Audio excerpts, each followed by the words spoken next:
What percent of 400 must be added to 100 to get 60% of 800?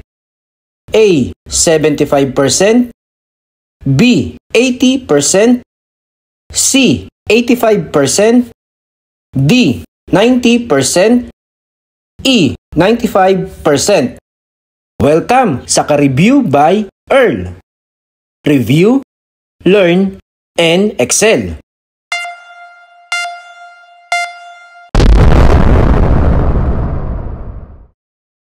Evaluate natin ang problem. Isa-isahin natin. What percent and percent of, meaning multiply, and percent multiplied by itong 400. And percent multiplied by 400 must be added to 100. Alam na natin lahat na addition. And percent multiplied by 400 plus 100. Itong to get, ibig sabihin niyan ay yung result. Meaning niyan ay equal. 60% of 800 equals 60% of 800. Yan na yung nabuo natin na equation.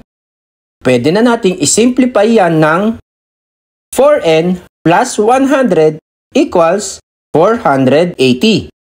Paano nakuha yung equation na yan?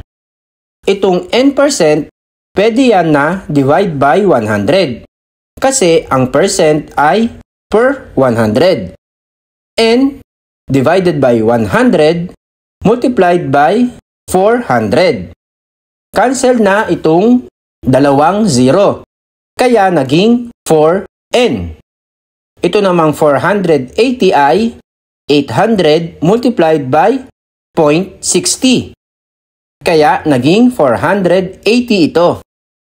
Ilipat natin ang 100 dito sa kabila.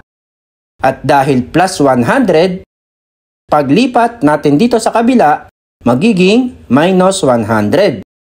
4n equals 480 minus 100. 4n equals 480 minus 100, 380.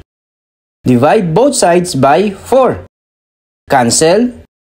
N equals 380 divided by 4 is 95.